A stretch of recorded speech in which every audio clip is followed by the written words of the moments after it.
Hey everybody, and welcome to episode 18 of the Revive Yourself podcast. Strap yourself in, it's a good one. Here we go. Are you sick and tired of being sick and tired? Have you got a health issue that just won't go away no matter what you try? Then welcome to the Revive Yourself podcast, where we reveal the secrets to long-lasting health by getting to the root cause of problems that no one else is talking about. So you can have more energy, clear skin, healthier hair, a leaner physique, more confidence, and most importantly, do the things you love and live the life you deserve. Here's your host, Ryan Martin. So guys, welcome to episode 18, and it's with Dr. Terry Tillaart today, and we're talking about vaccinations again.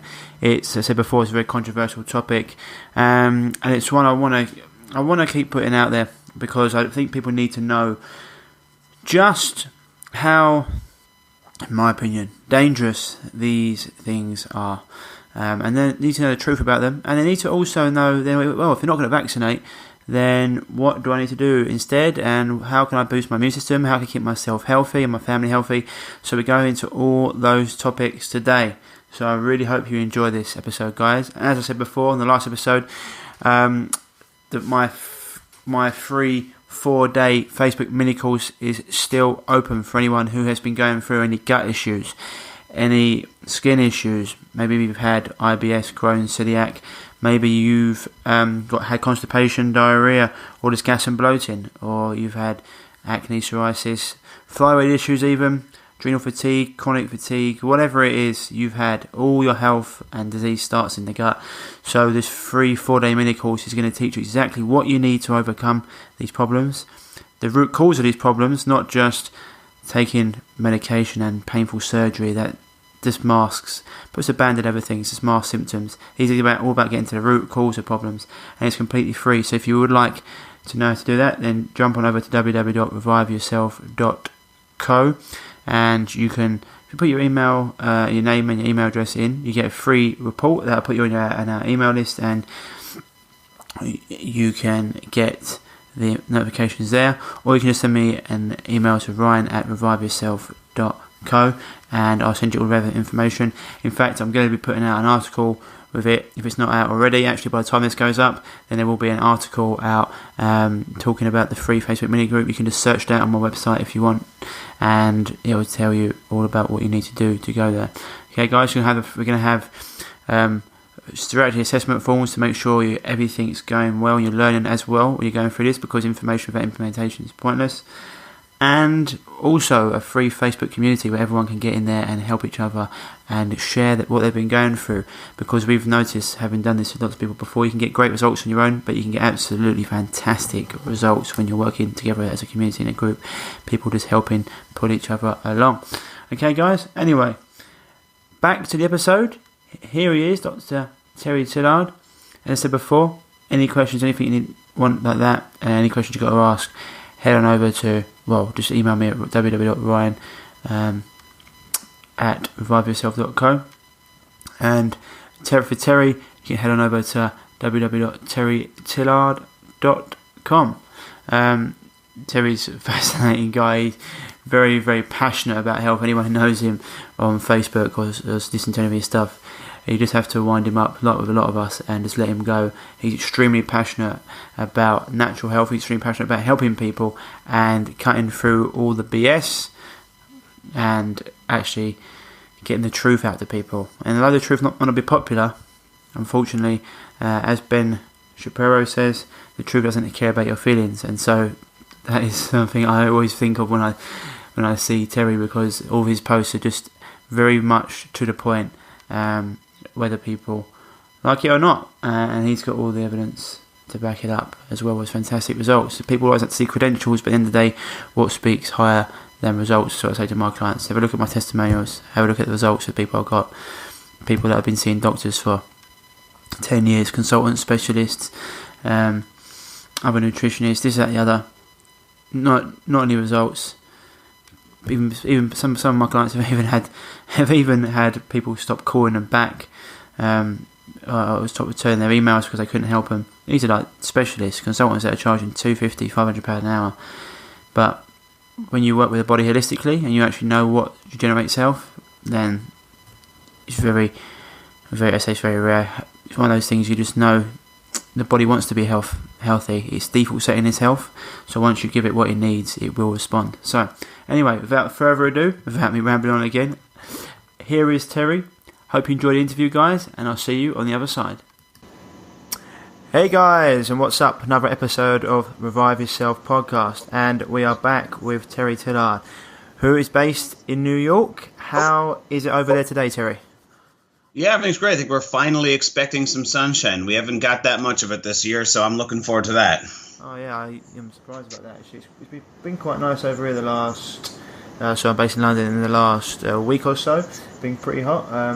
You usually get roasting summers, don't you? It gets really hot June, July. Yeah, it can get extremely hot here, but for a pretty limited time in the year. So we, unfortunately, it seems like we're just getting nonstop rain lately.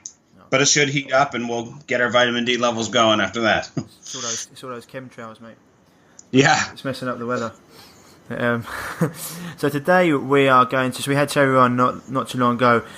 We were talking all about cancer. Today we're going to dive into vaccines. It's a topic we've had on before with Dr. Sherry Tenpenny. And I know Terry's pretty outspoken on this. I've seen quite a few of his videos on Facebook.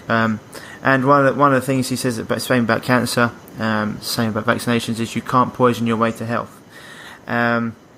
So it's in the last year, I think Australia's gone for mandatory vaccinations for kids, and in the last week or two, I've now seen Italy has gone in Europe for mandatory vaccinations from children at the age, I think it's the age going up to 16, attending school, and I mean it's 12 vaccinations they've got to have. And the Premier Paleo Gentiloni explained the new rules are aimed at combating what they see as anti-scientific theories that have lowered Italy's vaccination rates in recent years. And those 12 vaccines include measles, rubella, chickenpox, tetanus, diphtheria, polio, and hepatitis B. I mean, what do you think, Terry? Mandatory vaccinations. I think my kid's going to have to be homeschooled if it carries on this way. Yeah, I think all children are just about at that point in all countries of the world where they do need to be homeschooled but this idea of mandatory vaccination, this idea that it's false science being spread around, even the most staunch pro-vaccine people, in every forum I've ever been in, I challenge them, go ahead and produce all of this great science that you say exists for vaccines. If this is really an argument about science, show me the evidence. And in rare cases, someone can find one or two highly cherry-picked, highly massaged data studies from PubMed that they'll send over that shows, a slight, very marginal benefit when they're measuring, of course, in obscure ways to try and, sell that story. And yet, when it comes to those who say, well, it's only a matter of science, well, then why is it that I can find hundreds of studies, hundreds and hundreds of negative vaccine studies? They're easy to find. It's really, honestly, hard to find pro-vaccine studies. If you went on PubMed and went digging and looking, it's hard to find them. They don't exist. And then people always repeat and parrot the things that we've been taught in the textbooks, on what I call the Channel 6 News talking sound bites. If you're in any Facebook forum, you'll see that the rebuttals are always verbatim, word for word, all of the same sound bites about, well, in history, well, in polio, and they've never examined the actual facts on any of them. Measles, polio always get brought up. And I always say, I've said this to Dr. Tenpenny, I think it was the countries that didn't get the polio vaccine were cured twice as fast as those that did. And also, I think it was Dr. Klenner, I'm trying to think, who cured 60 out of 60 cases of polio with a really very bad form of vitamin C, let alone the extremely good forms we've got now. I think it was Dr. Klenner back in the 1960s. And so, as you said there, I mean, this is what they say. They've said, without proof of vaccination, children won't be accepted into preschools, and parents will face a hefty fine for non-compliance. Certificates will be required every year. I mean, that's just a shocking thing to say. I mean, I don't know where to even go with it. It's quite scary, I think. Well, I mean, if people studied history, if you really study history, you come to one inevitable conclusion that the state has never been the friend of the common man. In fact, the state has turned against its citizens in every case you can possibly name. So the fact that now all of a sudden in 2017 people are naive enough to believe that somehow the state is looking out for them. Well, I mean, if this was really only about health, why aren't they mandating that parents have to put fruit in a kid's school lunch? If this is really about health, why are they not forcing kids to pack vegetables at lunch? Why are they not refusing the children who don't come to school well-nourished if they were really that concerned? If this was about health, I mean, that's just one simple observation, of course, out of, a 1,000-layer pie that we could pull from to show you that the logic is completely flawed. And one of the things I think that gets lost in all these vaccine conversations is logic and common sense. People are so focused on these narrow issues because when you want to control a population, all you have to do is tell a really big lie and repeat it constantly.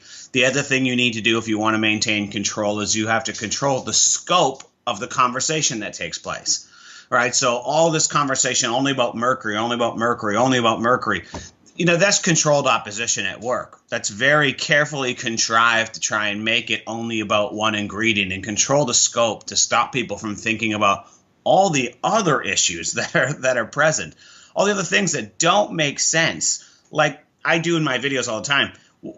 If this was about health, where are all of the documented, proven, safe, and effective ingredients that have been used for decades and decades in intramuscular injections, in intravenous infusions, that have been proven safe and effective and very good for us? Why are they not in the vaccines? Let's set aside all the toxic crap that's in there. Why are there no healthy ingredients in there? That should cause everyone to ask a lot of questions like, what is the true intent of all of these agendas? Just right back to the simple fruits and vegetables things. There's many layers if you want to talk about good parenting that they could be enforcing, but they're not. They conveniently enforce the one for which the CDC has 50 plus patents and for which the one where they make billions of dollars, and they protect the sacred cow of vaccines because it creates future customers. That's really what it does, and that's why they're fighting that issue. Why is nobody questioning the intent? It drives me crazy. Yeah, I mean, I can go so many different ways with this. As you said, first of all, over here we can sue, but by the time you get to court, you're probably £1 million down. Over there, you can't sue. People don't realise how much money they've actually paid out. And then once you get paid out, you're not allowed to go on TV and actually say anything because then they'll take away the money they're giving you. There's Vax, is still Big Tree. I'm going to try and get him on as well.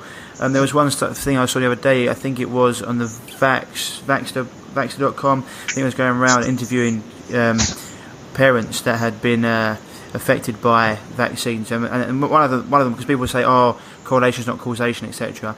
This woman had three. She had three identical twins, all vaccinated at the same time. All within 24 hours of vaccination, she got no response out of them. They was completely gone behind the eyes. When they finally started to walk, she could drop a book behind them. They wouldn't even respond, and it was just like. And this is we're going to the ingredients a bit later, but I mean, this is something you're saying as well about good parenting. I mean, it just seems once again a fox guard in the hen house as it is all the time, but. When you say 100%, why aren't these vaccines got all the good things in, like vitamin C, vitamin D? I mean, you can go on and on, couldn't you? It's just madness in my opinion. I mean, I'm just going to go up here because on Terry does lots of videos on this, and as he said, it just doesn't make sense if you can go into lots of different areas about this. He actually put a quote up from Professor Utah Seinfeld, MD, yesterday, and the quote said, define autoimmune diseases that may occur following vaccinations include arthritis, lupus, diabetes, some I can't even say, like it just goes on, vasculitis, dermatotomnopsoritis, I mean it goes on, Guillain-Barré syndrome. The list is, and it says almost all types of vaccines have been reported to be associated with the onset of ASD, AIA, or autoimmune inflammatory syndrome induced by adjuvants. And it just goes to show that all these things have been proven. And then he had someone reply on there underneath his comment, and this lady said, I'm not going to quote that name, but a lady said, I just watched a Bear Grylls segment where he was taking vaccines to remote villages in Africa along with Julia Roberts, and the natives were thankful for them as the child mortality rate was so high because of the illnesses they were prone to about the vaccines. It was part of the Red Nose Day filming, which is for children's welfare, and my children, who are healthy adults, had their baby shots too as infants, and my grandchildren had theirs too, still healthy young adults. And Terry, tell me how you replied to that. Well, I mean, that's the same logic as saying, yeah, George Burns smoked and therefore cigarettes are good for you. I mean, when someone takes out that one case of that one person that they think that they know, which takes me to one other layer that I always want to address because I feel it gets underreported and not spoken about. Just because someone does not exhibit like very clear, detrimental, label-worthy disease symptoms doesn't mean that damage did not take place. Mm-hmm. Damage is taking place below the surface in every situation. I mean, God, oh my God, what's his name? I was a big fan of his work, and he's gone now too, unfortunately. But it will come to me. But this one particular doctor who researched this for years, and he just made the most amazing case. But what he proved conclusively, and he was on his way to court for a major court case where his evidence could never be refuted, and of course he mysteriously dies right before the court case. But he proved without a doubt that every single vaccine, without a doubt, causes some level of brain damage. Now you may not see the kid just fall off like you talked about with those triplets. They may not just disappear from consciousness. That doesn't mean that brain damage didn't happen. That's like someone doing cocaine and not having brain damage after their first hit and saying cocaine doesn't cause brain damage. Well, we can conclusively prove, and if they continue to become habitual users, they're going to keep exhibiting more and more signs of it. Anyway, we could go on that.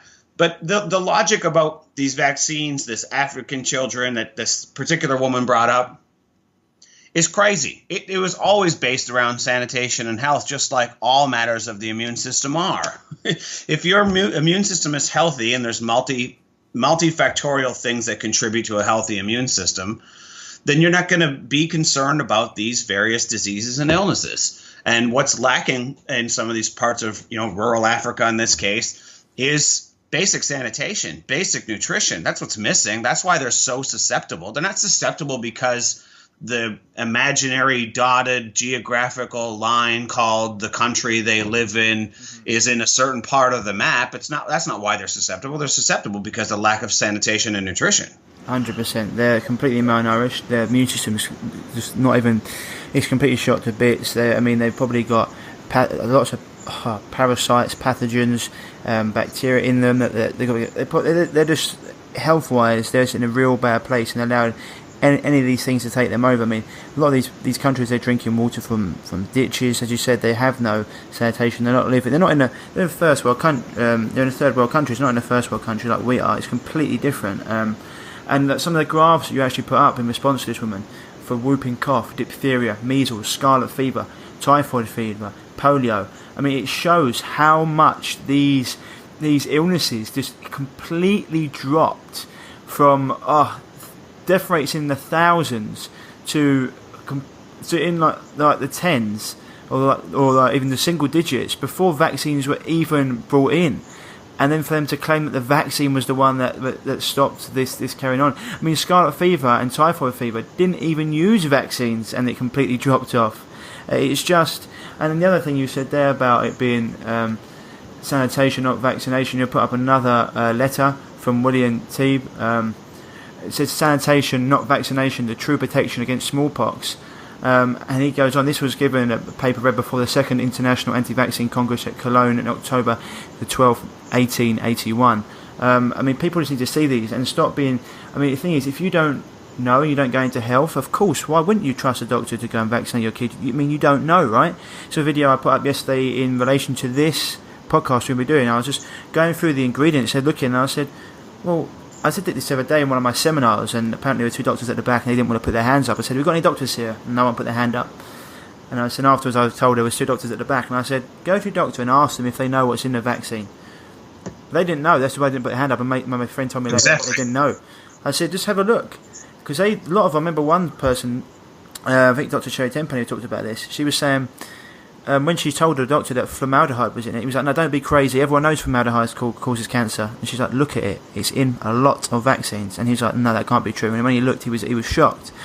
So if you talk about the things that are generally in these vaccines, I mean, it's just madness. And one of the questions, so I got, before we go, well, I tell you what, one of the questions I got underneath was from Mason Roswell. He's a guy I played rugby with in New Zealand. He's at Canterbury, he's a really good guy. He said, can you give any advice for raising a healthy baby free from vaccines? He's not going down the vaccine route because I think his mother-in-law's a homeopath and he knows about this, and I can send him a little message talking about probiotics, etc., etc. What would you say to him? Oh, my advice to them is first of all, most people don't master the basics. You know, you and I could sit here all day long and debate about the merits for which herbs are the best ones and which herbs are suitable for children versus which ones are not. And we could talk about any number of thousands of studies for all these different herbs. But the truth is, for most people, is they need to focus first on mastering the fundamentals. And the fundamentals being that if you're going to spend 1/3 of your life in a bed, it should be a bed that doesn't poison you, because you're just creating more body burden on the system. The body is resilient. It can deal with only so much poison and toxicity and onslaught and inflammatory, triggers. It can only deal with so many of them. So since we can't live in a perfect world, and we never will, all we can do is minimize them.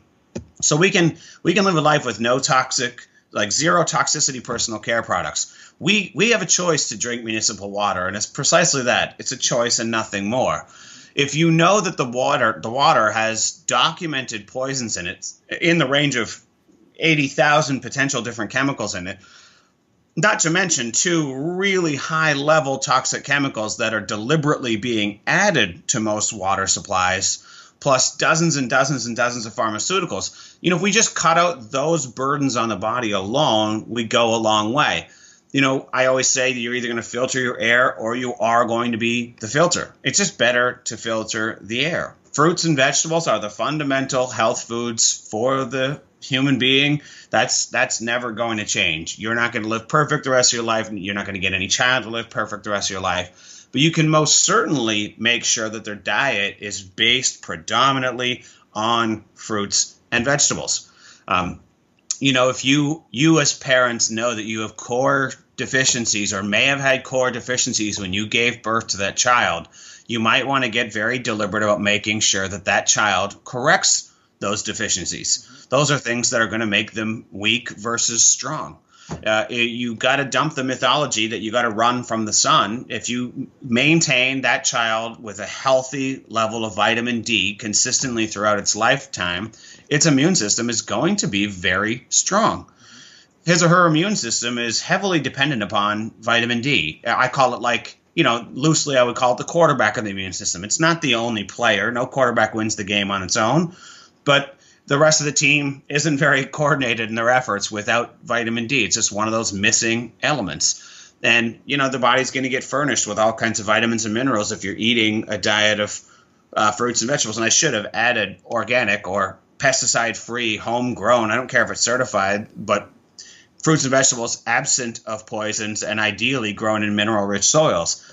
If we just focus on those things and master those fundamentals and the kid gets exercise, their chances of catching anything are slim to none and slims out of town. You don't get sick by random accident. There's no coincidence that some people, like I haven't been sick in well over a decade, and it's no accident. I'm in complete control of my immune system.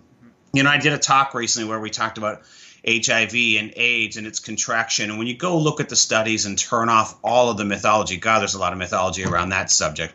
It's heresy to even talk about it, they say. But what you find is in the non-drug using prostitutes even, none of them have HIV. A few HIV experts have spoken out and said you can have unprotected sex with prostitutes 10,000 times if they had HIV, and you won't have any problems if you have a strong immune system. And yet we're worried about these largely, in many cases, mythological viruses that may or may not be floating in the air that the kid may or may not get by shaking hands with his buddy at school is ridiculous. 100%. So just based on that, have you looked into Robert E. Wilner's stuff on AIDS? Wilner, the name doesn't ring a bell. I mean, I've got a bunch of compiled, studies and documents from a variety of experts, and there's a very good chance that I've read, a few of his highlight notes. But he's got a book out called Deadly Deception, and he's got a talk on YouTube. Anyone who wants to look into AIDS, have a look at that. I mean, I think, I'd be interested to know your take on it. He was one saying that you cannot catch AIDS from sexual intercourse. He was going deep into it, and he used to draw blood from an AIDS patient and inject it into himself live on stage. Very interesting. Anyway, very interesting. Very interesting. Yeah, and as you were saying, so just to recap, you were talking about damage and mutation. You say no one can be perfect in this world, so you're talking about making sure the water's nice and clean. For example, getting your house, if you can't go out and buy hot water from like Highland Spring, for example, get your whole house water filtration system in place. Then you talk about cleaning the air, so you've got some really good air filters out there today. Buying organic produce, obviously. Then you were talking about your bed. So a lot of people don't know about this. Let's go into that a little bit so for people that don't know. I mean, if you're sleeping every night in your bed and your mattress is off-gassing and you've got lots of springs in there as well, just talk a little bit about that for people so they can understand. Yeah, sure. What people don't realize is that the bed springs. I mean, people will buy the idea that I can take aluminum foil from my kitchen cabinet and make a little antenna bunny ears on an old TV and I'll improve the reception. But they have a hard time fathoming the idea that I've got a box spring and then a mattress full of coils, and they're double stacked coils, and there's lots of them. And they were actually carefully designed to amplify the radio frequencies that have been used since the 1940s. That's a stretch for most people to believe, but it's true. And then we sleep on these electromagnetic antennas when there is good science showing that electromagnetic pollution is very real. Like we don't go to bed with our Wi-Fi on. We unplug it if we leave the house. We don't even want the pets to have exposure to it. We minimize it as much as possible.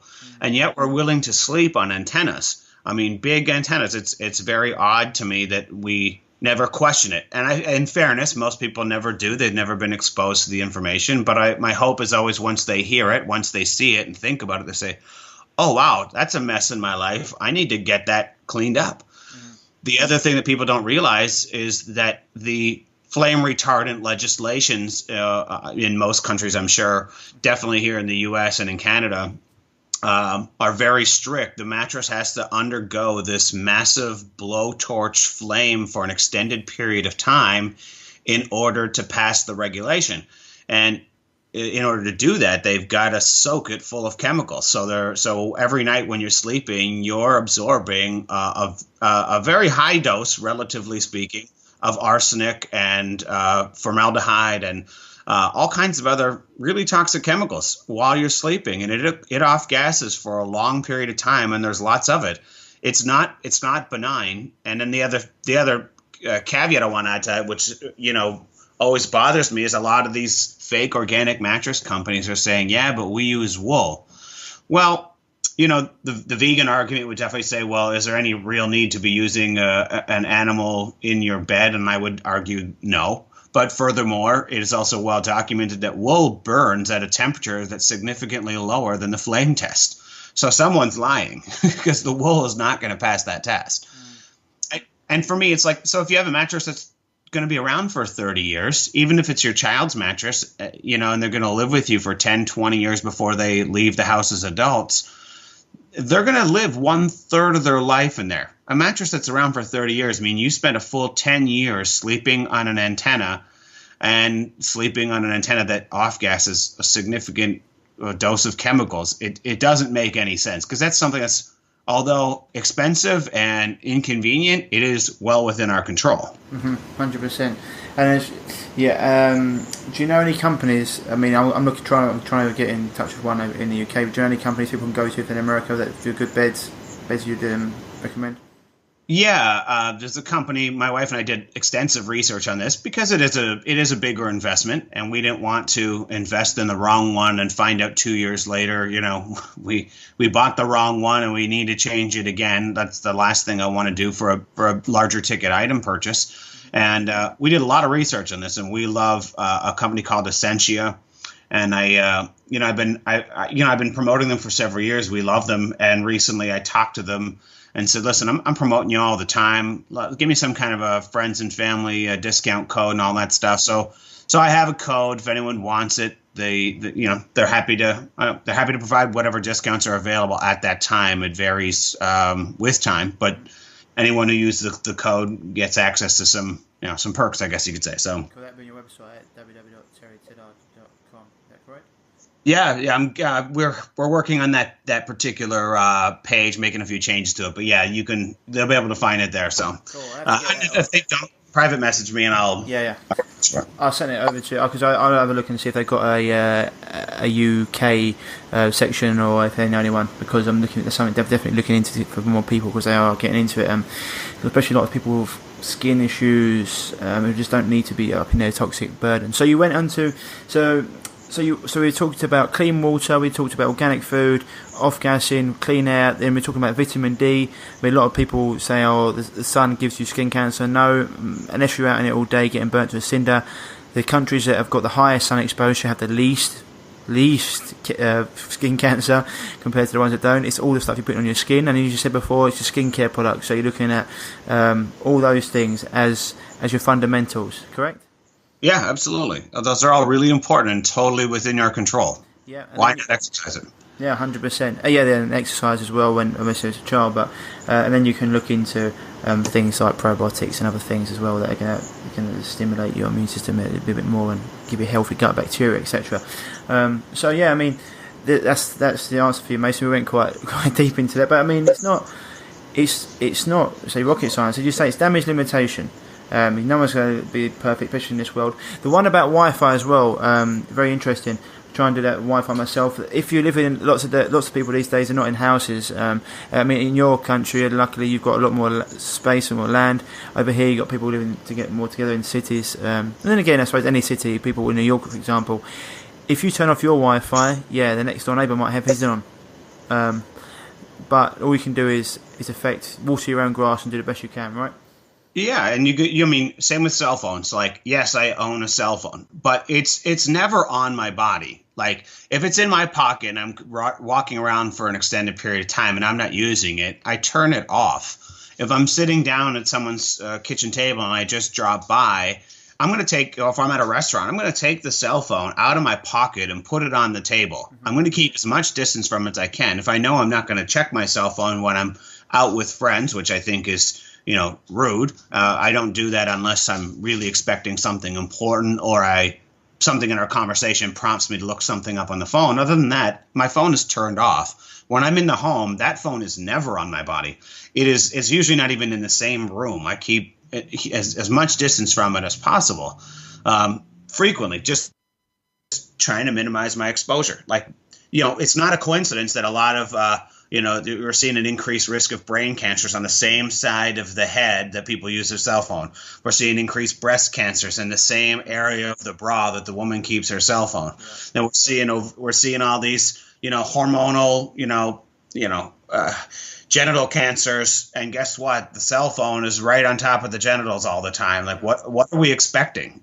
Yeah, I was listening to Paul Check talk about this the other day. Actually, he was talking about that specifically. Someone was saying, the studies are not that great on it. He said there's lots of books. I can't remember. I'd like to look into that and put it out on my site, and I'd give you a shout. It's a lot of good research about it. But 100%, if I'm ever walking around, I actually put my phone in my back pocket, so it's on my bum rather than by my testicles, because I don't want it anywhere near that part of me. It's just in my opinion, because the amount of time people are on their phones now, and it's actually amazing how resilient the human body is for so long with the amount of things that most people are doing wrong. But Yeah, you just want to everything you can do. It's very people are like, oh, you're all going to die. Everyone's going to die one day. Yeah, well, hopefully not today. And hopefully all the days that we're alive, we can live a healthy life rather than one where I'm crippled and ill and having to take loads of drugs and pills. You know, you get what I'm coming from? Well, I had a friend who was in her early 40s who was looking for wheelchair accessibility in her home from her arthritis until I helped her fix it. But my point is that what you want? Eat anything you want so you can look forward to potentially being in a wheelchair in your 40s? Yeah, exactly. Do you know how many men over 40 can't get an erection? I mean, I hate to be trite about it, but as a man, I mean, give me the gun instead. The day that doesn't work anymore, my quality of life, it's hard to convince me to want to stick around on this planet without that stuff working. I mean, eating and living healthily is not about trying to live forever. It's not about that at all. It's about having quality of life. It's about one of the biggest reasons to do it is to not become a burden to everybody else around you. I think most people are just way too selfish and they never think about the burden they're going to put their kids and their spouses and their parents under when they die of a young age, when they get the cancer diagnosis in their 30s, when they get the wheelchair or the arthritis or the heart attack. I mean, a woman wrote to me the other day, said my husband finally retired. He was very young. He was in his 50s, super excited, and he died less than 2 years after retirement. Didn't get any quality of life whatsoever. And now she's, a widow. I just talked to another woman the other day. Her husband just died in his 50s. He didn't have a government job. He didn't have a pension. He was an entrepreneur who brought in 100% of the household income. Now his wife is a widow in her late 50s or early 60s. I forget exactly their age. And now she has no source of income and has to figure out how to live for several more decades. Not that she needs to be a dependent or that she can't find independence, but more than anything else, she misses her husband and wanted to spend, some good retirement years with him. And he's not around anymore. So if we don't take care of our health, we become a very real burden to the people around us at some point in time. Yeah, I mean, it's weird that we're meant to be talking about vaccinations and we just gone into this because it's just so true. I know what you mean. When people say, "Oh, it's just getting old," so some people say, "Oh, doctor said, well, I'm over 35 now. I'm getting old." What? You're joking me, aren't you? It's just they just think that this is the way it's meant to be because this is how brainwashed people have been. No. You should be fit, healthy, and active until you're in your coffin, basically. And people just think, oh, these things are just part of life. No, they're not. And vaccines, as you said there, they contribute to it. I mean, and you're getting these things pumped into people. I mean, what was that study? I think I mentioned it to Sherry as well. I think a doctor said, I'll give 100,000. No, I think it was even more. It was a ridiculous amount of money for any adult that will get the same amount of the vaccine in terms of liquid, same amount injected into their body that they put into a baby, and not one doctor has taken him up on it. It's just mad. I just was going to go into this quickly for you because, and you said people. When you said as well there about just quickly what you said there about testosterone, men not having an erection and stuff. People are so wound up as people talk about. Everyone's working out or stressed to the max or just wound up like the Christmas turkey, that they don't actually ever give any time for introspection or any time. This is what yoga is really good at. Things like qigong, really getting you to relax your mind. Guys are so stressed out all the time. Then they're eating all the wrong things. Their guts completely they've just got gut rot. The testosterone is so low that no wonder that they can't hold an erection. It's mad, or they've got premature ejaculation. Either way, it just seems it's because they're not doing, and they think by going to the doctor and getting a pill that's going to change everything. It's like, mate, you're literally pissing into the wind. You've got to change so many other things before you get. I mean, I'm sure you agree with me here. This is just it's just madness to me. You can't just. My friend wrote a really good post about this the other day. He said it's like driving your car into the wall and going, yeah, we can just click our fingers and that's all going to go. No. You need to do the work to rebuild that car. It's the same with your body. Well, and I can appreciate how some people listening may think that we strayed away from the topic of vaccines, but we really haven't. We're defining the contributing factors that create health, and vaccines are not on that list. Exactly. Yeah.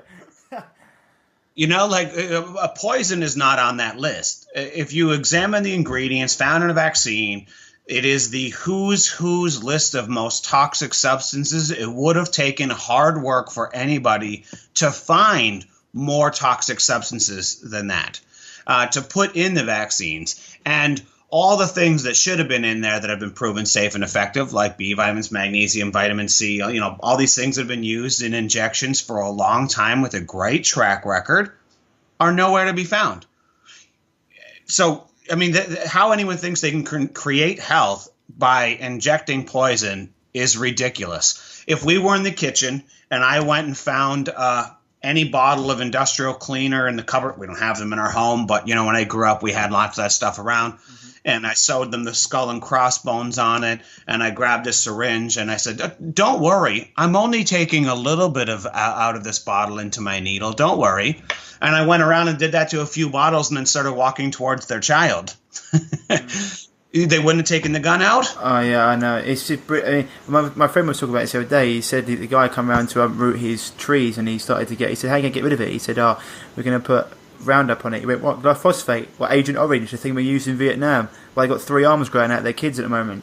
And I don't know if you've seen that thing on Instagram. I think I mentioned this to Stephanie Senef, where the guy is talking about glyphosate, and he said, it's completely it's completely safe, and it's healthy, and it's fine. All the studies have shown it. And the guy goes to him, well, here's a cup. I'm going to pour you a quart. Drink it. He's like, no, I'm not going to drink it. I'm not stupid. He says, well, no, you said it's safe. Here's a glass. Have some. Which is it? Yeah, but have some. And he's like, no, I'm not an idiot. He goes, well, you're just telling everyone it's safe. And it's the same with these vaccines, I was just going through it because I wanted to do this. I know you guys have got a ridiculous amount of vaccines by the time a child's even his first year. I think it's something like 50 plus. I mean, we're getting up there. I mean, we're on about 12 to 20.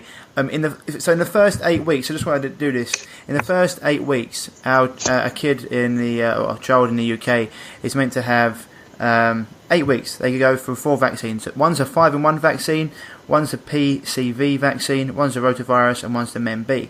So in the 5-in-1 vaccine, you've got, so really it's 8 vaccines, I suppose. They've got diphtheria, tetanus, whooping cough, polio, and Hep B in the 5-in-1 vaccine. And the side effects of that, I mean, difficulty breathing. The list is ridiculous if you go into it. So I looked at some of the ingredients, and as I put on the video yesterday, phenexcyphenol is one of the ingredients. So I looked at it and it said phenexcyphenol is used as a preservative in cosmetic products and also as a stabilizer in perfumes and soaps. Exposure to this has been linked to reactions ranging from eczema to severe life-threatening allergenic reactions. Infant oral exposure to it can acutely affect the nervous system function. And you're just thinking, what the hell? Infants should not be exposed to this. And it goes on to it. And this is something they're injecting into an 8-week-old baby. And then you're looking at polysorbate 80, which is another thing that they've got inside the vaccine. And that's another thing that's primarily used in cosmetic and beauty products because of its help to dissolve. And it's just said, what does it say in here? Just having a look. Yeah, it's listed as an irritant, also cancer, developmental and reproductive toxicity concerns, with lesser concerns, because it's just lesser, on organ toxicity and neurotoxicity, although it finds it as a low hazard ingredient. Well, I don't know if it's about low hazard, but am I going to be injecting that into my 8-week-old child? I'm thinking not. And then it also had adsorbed on aluminium phosphate. I mean, it's just madness, in my opinion. Oh, it is. It's like I like one of the issues of formaldehyde, because the vaccine proponents always like to make up all these flimsy justifications that to the untrained, to the uninitiated person think thinks makes sense. They said, well, your body automatically produces some fluoride, some formaldehyde as a byproduct, therefore it's safe. Yeah. There's some in pairs. Hold on. If I were to take, let's say, myrrh essential oil, if I take all the individual theoretical components that are found in myrrh essential oil, many of them are extremely toxic substances. But as myrrh, as a complete substance, it is one of the most docile, safe essential oils in the world. A pear is obvious, and people say, well, no, it's the same. It's in a pear. Hold on. Do any of these organizations have safety handling instructions for pears? Do any of them? You don't. But then here's the other thing I bring up. They say, well, you need it in there to inactivate the viruses. Mm-hmm. And I say, well, why not iodine then? I mean, iodine's still used in hospitals today for exactly that purpose. Iodine deficiency is rampant, well-known, well-documented as a major problem. Kids with lower iodine have lower IQs. They have a whole host of other problems. And iodine is a total... Everyone knows that iodine is a deficiency. It's even acknowledged by all state governing boards. Why do you think they iodize the salt? They know that we need iodine, and iodine would play the identical role as formaldehyde in the vaccine. It would be safe. It would be effective. It's necessary. It would be repleting a deficiency, and yet it's not used. And they say, well, formaldehyde, hey, it's not in the amount that's in the vaccines, it's okay. Well, the U.S. National Library of Medicine in 2010 did a report called The Final Report on Carcinogens and Formaldehyde. And it said formaldehyde ingestion results in severe corrosive damage to the gastrointestinal tract, followed by central nervous system depression, myocardial depression, circulatory collapse. Hold on, circulatory collapse, but you're injecting it directly into the circulatory system and it's going to be okay? Metabolic acidosis, multiple organ failure. The toxic effects of formaldehyde in experimental animals include irritation, cytotoxicity, cell proliferation in the upper respiratory tract, eye irritation, pulmonary irritation, bronchoconstriction, gastrointestinal irritation, skin sensitization. Other reports include oxidative stress, neurotoxicity, neurobehavioral effects, immunotoxicity, testicular toxicity, decreased liver, thyroid, and testes glands. And this is proven in multiple studies, and this is in their final report from the U.S. National Library of Medicine, their final report on formaldehyde. And we're going to inject it when we had other safe and effective choices that would have done the identical function and would have actually provided many health benefits, many documented, proven safe and effective health benefits, and it wasn't chosen. And, like in any murder case in court when you're watching it, as soon as you find one thing that really, really doesn't make sense in the story, you have to call everything else into question. Why aren't people doing it? It drives me crazy. I mean, it's just madness. I mean, I've got quite a list here. There's ones I want you to talk about as well, because there's things we can go into. There's aborted fetal cells. We're going to monkey DNA. There's lots of different things in it. We're going to cover a few of them. But so, for example, I said 8 weeks, 12 weeks, and 16 weeks.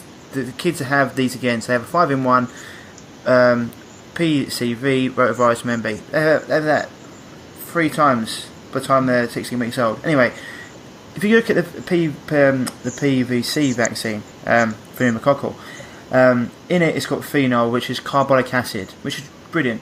And the University of Cornell did a study on it, which showed this to be systemically toxic and corrosive, and that can cause severe burns.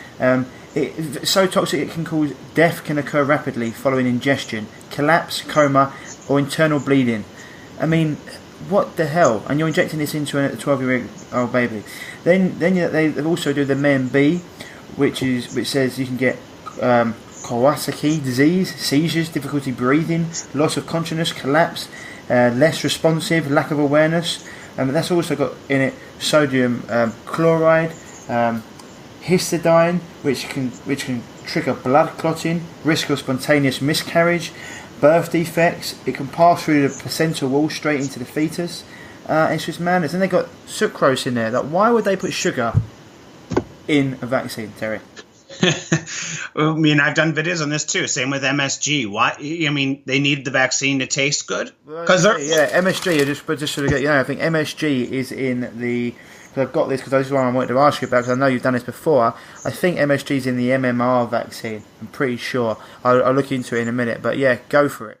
So why are sweeteners of any form, artificial, natural, or otherwise, in the vaccine? Like there is no one can forward one good explanation. There is none. The only explanation which fits the paradigm, which fits the overarching theme to be seen for vaccines for anyone who's really, really objective and unemotional and looking, is that these are customer creation strategies. And the way they put MSG and sugar in there is to get the child addicted to it before, while it's really young. So the next time it's exposed to it, it's hypersensitive to those addictive molecules. Because that's the thing. Not only are all these substances really harmful, and people say, well, they're there only in small doses. Okay, but there's no documented benefit for any of them, including the sweeteners and the MSG. Are they in there to taste good?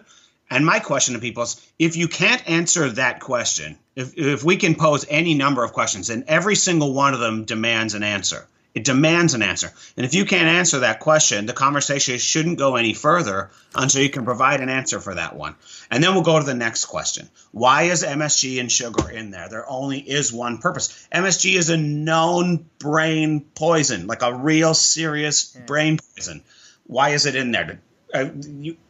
There's no explanation. There's none. BBC did something on MSG, and they said it was absolutely fine the other day. And I was just saying, are you joking me? I mean, it's a known excitotoxin. It excites your nerve cells to death, your brain cells to death. I mean, it's been linked to obesity, eye damage, headaches, fatigue, disorientation, depression, numbness, burning sensations, tingling, facial pressure, tightness, chest pain, difficulty breathing, headaches, nausea, rapid heartbeat, drowsiness, weakness.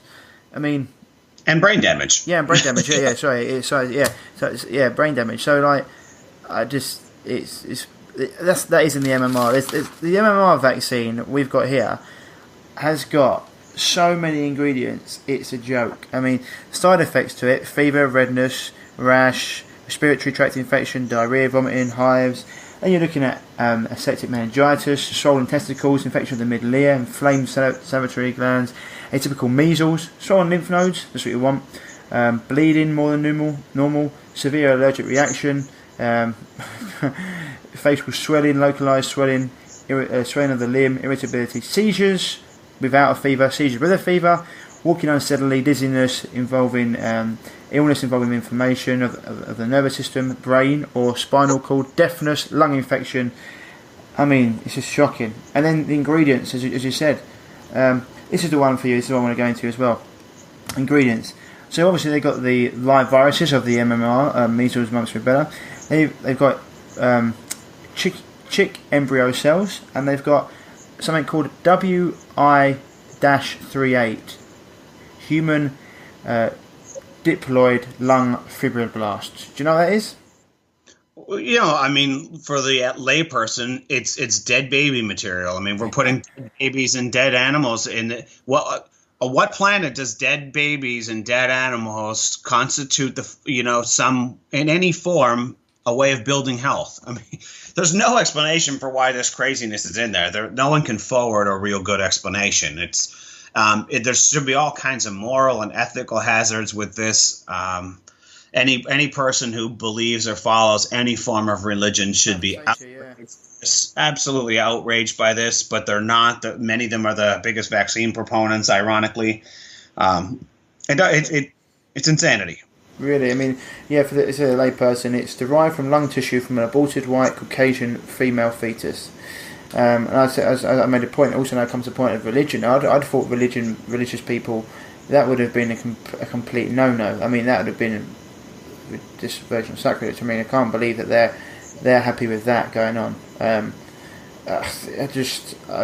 don't understand why. Then you've got sorbitol in it, which is a laxative, sugar alcohol as well. I mean, the list goes on and on. Sucralose, hydrolyzed gelatin, medium 99 with Hank salts. Heard of that one? I have. It's been a while since I looked into it, but I mean, again, where is this found in nature? Where are the studies that this is still? So you know where it's found? It's found in Thermo Fisher Scientific Labs. That's where it's found. Right, and the only place it's found. And same with the MEM, minimum essential medium, named after Harry Eagle. Mostly used, all synthetic cell culture. You're not finding that in nature. And this is just, I went into the Hep B, but we could be here all day. Basically, the reactions that you can have, and some of them are like one in a few hundred, some of them are 1 in 10,000. But do you want your child to be that 1 in 10,000 that has collapse or shock, or can't breathe, or faints, or just has brain damage, etc.? Do you want him to be nephrotic syndrome, kidney disease, nephrotic syndrome, kidney disease for the Hep B, the Hep or the Men C that we get given after a year? I mean, do you want to be one of those parents? It's just, I mean, it comes down to it. One of my friends, a health coach, said this, and he said it in a very great way. He said, when it comes down to it, very, very simple. Would you inject yourself with poison? No. Right. Surely that's the end of the argument. Right. Yeah, right. That sums it up right there. I mean, would you let me do it to your sister? Would you let me do it to your child? Would you let me take anything, any known poison, any documented poison, anything with a warning label in my house, anything with a label? Would you even let me go and get an organic vodka and fill my syringe and walk over and inject your sister or your child or even yourself? Would you let me do that? And everyone would say no. They wouldn't even go for the organic vodka injection. So why the hell would you go for any of these other ingredients? And there's a few other main points I'd really like to bring home on this subject. Everyone's going to continually go back to, oh yeah, but there's so little mercury, there's so little aluminum, there's so little formaldehyde, there's so little dead babies, there's so little, the list goes on of all these poisons. There's so little MSG. My point is this: 2012, there's a report based on a review of 800 scientific studies published in the Journal of Endocrine Reviews, providing clear evidence indicating that exposures to very small amounts of hormone-disrupting chemicals has profound adverse effects on human health at all stages of life.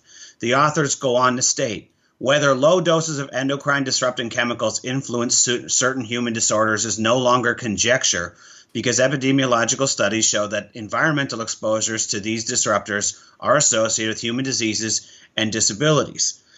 And, they go on to say, findings from this paper challenge the traditional dogma of all of toxicology that only the dose makes the poison. The authors argue that current testing paradigms are missing very important sensitive endpoints. They cannot make appropriate predictions about what effects are occurring at low doses. At this time, it is not possible to quantify the total cost of low-dose exposure to, in this case, endocrine-disrupting chemicals, what they focused on. The director of the National Institute of Environmental Health Sciences says the industry is asking old questions about chemical safety, even though the science has already moved on, proving the fact that low-dose chemicals are not something for us to disregard. They're not something to disregard. Second, the other point I really, really want to drive home, and you can stop me or interject or tell me how much you want to talk about, but I want people to understand that there's a very strong, controlled opposition movement out there. When you see a doctor come through, and I won't name any names, and I won't say that they're all guilty, but we all need to be asking these questions. When a doctor magically appears online that never seemed to have a profile before, and all of a sudden is one of the number one websites in the world overnight, or anytime an internet doctor is invited on the Dr. Oz show or that other TV called The Doctors or any of these other mainstream doctor-oriented shows, you have to at least suspect them of being agents for controlled opposition. When they interview only certain people in the anti-vaccine movement and invite them on TV regularly to comment, but not the other well-established, well-credentialed ones. You have to ask and be suspect, is that person a part of the controlled opposition movement?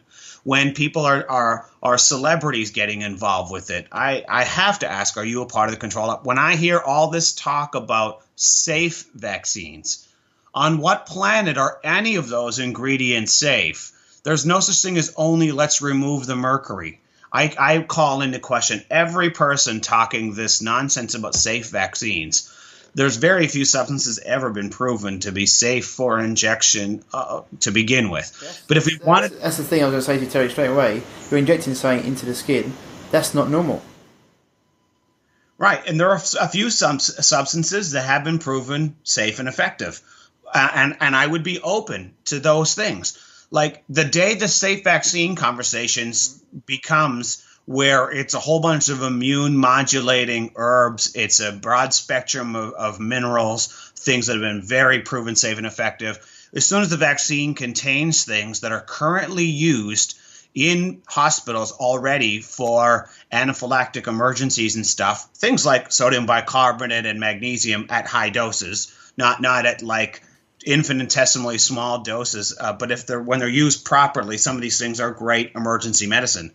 When a vaccine contains only things that have been proven safe and effective, and maybe a dead virus in there, then and only then can the absurdity of the idea about safe vaccines even enter the realm of possibility, even enter the realm of worth talking about. And even then, again, most things related to virus theory that we've been taught since birth is a lie. It's already been proven untrue. But at least we could entertain the idea that if it was a smallpox vaccine filled with magnesium and vitamin C and bicarbonate and all these things known to, because if you inject a virus into someone, they know, actually the design, the intended, the purpose they speak about for the vaccine is to stimulate an immune response. If you stimulate an immune response by injecting said virus, you already know you're going to create a lot of inflammation and a lot of chaos. That vial, if it was only about helping people and it wasn't about creating future customers, would be filled with things known to attenuate, calm, balance out the immune system, knowing that they're injecting something that's going to cause a reaction. Instead, they put all kinds of things that create an even larger reaction, which creates even more problems. It doesn't make any sense. It doesn't. No, and they say adjuvants and stuff to stimulate the immune system. This is so. My friend, people think that this is the funny thing. People think like what you said before. If it's full of good stuff, for example, when people have colonics, example, getting rid of the debris inside them and the colon, liver, etc., to get rid of the waste. They put lots of herbs in there sometimes, or you have coffee enemas. People look at that as weird, and I'm sitting there going, "You think that's weird?" Like, I get what they mean, because it's not normal to put something about your bum, maybe, but because it's coming out there. But you think it's weird to put coffee and herbs, etc., up there, but you're getting aluminium, mercury, formaldehyde, DNA, baby DNA, you're getting all of that injected in you, and you think that's normal? Like, to me, that's just crazy. And as you said, when you start talking about the controlled opposition, I mean, I know that. Some people say, oh, now you're getting conspiracy theories, but it's 100% true. Dr. Tenpenny said the same thing. She had to actually change her name on her website because Facebook was changing the algorithms. If you put a post out about something ridiculous, she'd get like 200,000 hits on it. If she put something out about anti-vaccine, it'll get about 2,000 people see it. So she had to change the name of her page and had to do a few different things. And then she knows that a few of these people that are coming up on Facebook pages saying stuff are completely being they employ trolls to come up and say this stuff. I mean, Macaulay gets a lot of it all the time. It's normal, but people who are not in our shoes and haven't been in the industry a long time, I always say to people, they ask me a question or something about this, and I say, you want me to get 9 years of knowledge out to you in one sentence? You have to do the research yourself. You have to dig in and just find, because then you'll understand how much these people don't want this information to get out. And you mentioned brain, for example, one of my girlfriend's friends, he's like, I was having a discussion about it, and he's like, but I'm for it. I was talking about, someone mentioned about mandatory vaccinations in Australia. He's from Australia, and he's like, yeah, well, that's brilliant, I'm really for it. We were like, really? He's like, yeah, well, how comes that? He's like, well, I'm a scientist, I studied immunology in university. I I'm all for vaccines. I know how good they are. And my other friend said, well, what studies were they? Who were they funded by? And he's like, oh, and he's like, no. Ask a question. He didn't. He couldn't answer it, or he didn't want to answer it. Right? Yeah, right. Because who funds these studies? What results do they want you to get? You know, and if you're not getting the results, say, well, what happens to you? Funny that. It was just a conversation that had to be stopped dead because I just like, it was pointless talking to these people. I'm a scientist. Well, yeah. Okay. Well, you studied. Yeah, I did. Yeah. I did a video on scientists being non-scientists. Yeah. I mean, you're a scientist. Okay, well, we can all agree that PubMed has its flaws. Fair. But would every scientist have to agree that PubMed is the best repository of data that we have? Everyone would say yes. Okay, you're a scientist, then go and read the science. Because if you Google vaccines on PubMed, you're going to find like the negative studies to positive are more than 100 to 1. More than 100 to 1. So you can try and critique any fact that, okay, this study is a little bit flawed. This study is a little bit, all you want. If they were actually good for you, it should be 100 to 1 in the other direction. Oh, yeah, End of story. Yeah, 100%. And the funny thing about that is, when we actually asked him, well, what's in this vaccine? He didn't know. And so it's sort of like, I don't know what you're studying, because if you don't even know what's in it, how can you know if it's good for you or not? And for me, that was just another one. And the other one that's been getting massive coverage as well has been autism and vaccinations. You said brain swelling, even at minimal levels. I mean, this has been. I mean, in America, it's not so big over here yet. But I remember, I think Dr. Stephanie Senner said something that by 2032, 50% of children born will have autism. I think this is a real big problem for you guys, and unless it's sorted out, it's almost going to. I mean, it's one way to stop people, stop the population growing, right? Well, they've got a lot of agendas that are going on that are, beyond what most people are ready to hear. But it's a very real problem. Every vaccine causes some level of brain damage. I mean, for example, I think it was Russell Blaylock had described the fact that if you look at an Alzheimer's brain, you look at an autism brain, they're virtually identical. Alzheimer's is it's basically autism for adults. And, it's not hard to go find studies on Alzheimer's. So here's a neuroscientist who's been studying the brain his entire career, and he says the brains look identical. Okay, so if you want to take vaccines out of the equation, so we'll just play devil's advocate that you're right and I'm wrong. And if you want to go study Alzheimer's brains, you're going to find that they're very much like autistic brains. And then I go and Google studies for Alzheimer's. I'm going to find mercury linked to Alzheimer's, aluminum linked to Alzheimer's, MSG linked to Alzheimer's. I'm going to find formaldehyde linked to Alzheimer's. Wow, all the same ingredients that are in vaccines are all known causative agents for Alzheimer's. But they only cause Alzheimer's in adults. There's no way it causes it in the vaccine. There's no good answer for that. The fact that every governmental agency, like Environmental Working Group, the Homeland Security, the the Occupational Health and Safety organizations, all of them have data and warnings and safety protocols built around magnesium, formaldehyde, aluminum, mercury. They all have warnings and safety protocols built around all of these things. And then we're going to pretend that somehow injecting it into a defenseless baby with no developed immune system is going to be perfectly fine. Injecting it into an adult is not perfectly fine. The childhood dose into an adult is not fine, especially when you have to take into account that every one of these injections is cumulative poison. Yeah. And you start damaging the organs that are supposed to eliminate these poisons, and you realize that the system can't do it, and it just continues. It's mind-boggling. And I'm so sick of hearing about, let's just talk about safe vaccines, or let's only talk about mercury.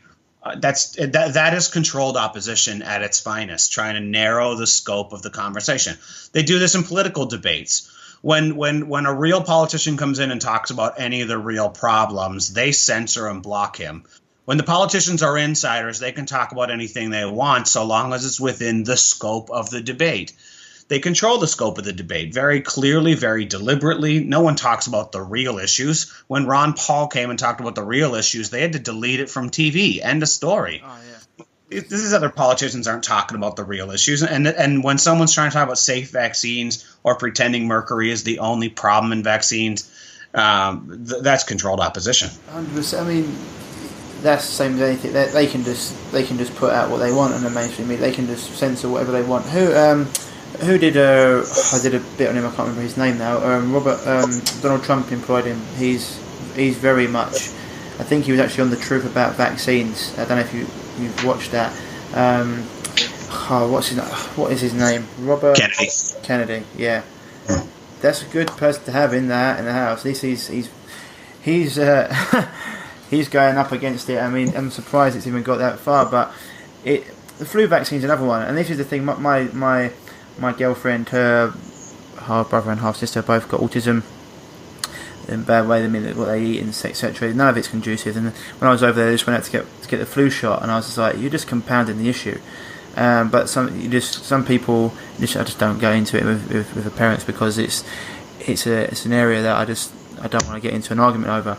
But as you said, once again, the flu vaccine and what that's full of, it's just once again full of the ingredients that have all been linked to brain inflammation, and it's just something that I just want people to understand. And I think it's so important when people like yourself come out and do these videos, because people need to know. And people don't know because why would they? They just assume, as I said before, that the doctors have got their best interests at heart. But, as I think Del Bigtree said, 90 to 95% of doctors do not know what is in these vaccines. And if you ask them, they don't know, or they get the hump with you, and they say you're stupid. Anyone who talks about vaccines not being safe is spreading anti-science, anti-information. They're spreading uneducated nonsense, and it's dangerous. And then they go into herd immunity and saying we all have to be vaccinated because herd immunity. Now, herd immunity is the biggest myth I think I've ever seen. I mean, do you want to have a little chat, talk about herd immunity for people out there, Terry? Yeah, I mean, real quickly, herd immunity the idea is ridiculous. If vaccines are safe and effective as you claim, those who are vaccinated should be safe because the vaccine was effective. So why the hell would you worry about what anyone else is doing? It doesn't make any sense for you to worry about what anyone else is doing if those things are truly safe and effective. Why would it even cross your mind? It should be such a non-issue. Herd immunity is the most ridiculous idea. It's impossible. It's an impossible idea. I mean, on so many levels, it just drives me crazy that anyone even brings it up. There's no such thing as herd immunity. You know, it's a crazy talk. I've actually had discussions about this before, and it's just pointless. Some people you just said to them that the funny thing is, the worst thing about it is most people that talk about it, they're very uneducated on vaccines, and they haven't looked at the other side. And it's David Kennedy once I said to him, he's Dr. David Kennedy, you probably heard of him, a big advocate against mercury and fluoride. He said, well, it's like trying to tell the Pope to become Jewish. You know, they're so invested in what they think and their beliefs that they just can't do it. They might even go and look at it. But anyway, I think we've covered quite a lot here, Terry. I know you've got to get away. It's been really good talking to you. I'm sure we'll get you on the show and talk about something else down the line. People, if you want to find Terry, go to www.terrytillaart.com, or he's got his own page on Facebook, Tillaart with Tillaart. Terry, thanks so much for being on again. It was a pleasure speaking to you. Hope you've got everything you covered. Anything else you want to add? No, I think for the scope of today's conversation, we'll stop there. And I apologize if I went on any tangents, but I had a great time chatting with you as always. And I think defining the things that actually create health, which is supposed to be the goal of vaccines anyway, is important for people to understand and define. So it's really not near as far removed as people think. Those are the things that create health, and the only things that create health. And poison is never created ever in a million years, and I'll be saying that for as long as I live, expanding on the idea that you can never, ever create health with poison, and adding a diploma to the blender doesn't turn poison or putting poison into magic vials doesn't make it cease to be poison ever. That's never happened. It's never going to. And I love doing the talks with you. So anytime you want to do future talks, I really appreciate you having me. It was a great time, and I'm looking forward to the future ones. Awesome, Terry. I think we've got the name for the podcast episode there. You can't poison your way to health. Cheers, Terry. Thanks for that. I'll speak to you soon. Have a great time, mate. Bye. So, guys, that was episode 18 with Terry Tillaart, all about vaccinations. I'm guessing you learned quite a lot there. We covered it in quite a lot of depth. Even though I said we went off topic, we didn't really, because, as Terry said, it's all very, very important. It's all about. We went very deep into how you can boost your immune system and stimulate your nervous system and just keep your body free from toxins, all the things that are going to boost your overall health and keep you free of disease and keep your body strong against parasites and funguses and viruses. It's all very, very important. Detoxing the body, cleansing the body, boosting the immune system, keeping you healthy, air clean, etc. We went into a lot of it, so I'm guessing you learned a whole lot there. And as I said before, Terry's very passionate about this, same as me. Just want to get everyone to know the truth. And at the end of the day, things in theory are a lot different in practice, as people understand. Same about diet. People will be told to eat a certain diet and they won't feel very good in it. But because the paper says to eat it, they carry on eating it. At what point does the brain kick in and you think, I don't feel very good eating this, when do I change? And it's the same with vaccinations. People keep saying correlation and causation, etc. But actually, there's been studies now. There was even one on from Del Bigtree. We interviewed a woman whose babies, I think I mentioned it in there, the babies, all three of them, got autism directly after getting their vaccination, their shot. And as we speak, I think yesterday, a court in Europe has now said that a vaccine can be considered defective and thus the cause of a disease if there's specific consistent evidence related to when the vaccine was administered and the patient's previous state of health and the lack of family history of the disease and significant number of reported cases of the disease occur following vaccination. So vaccines can now be considered responsible for disease and illness, etc., which we've known for a very long time. But it's good to know that the European Court has made that move. It's a positive step. And so, anyway, that's that. Any questions regarding any of this or about your health, as I said before, on this, if you want to go to Terry's site, it's www.terrytillaart.com, or you can head over to www.reviveyourself.co for anything health related. Lots of articles over there. That's my site. As I said before the show, free 4-day Facebook mini course is still available for everyone who's going through any health issues. If you want to be on that, just have an article on my site. Just type in a search bar or look for free Facebook mini course. And otherwise, you can send me an email at ryan@reviveyourself.co, and we'll get you onto that.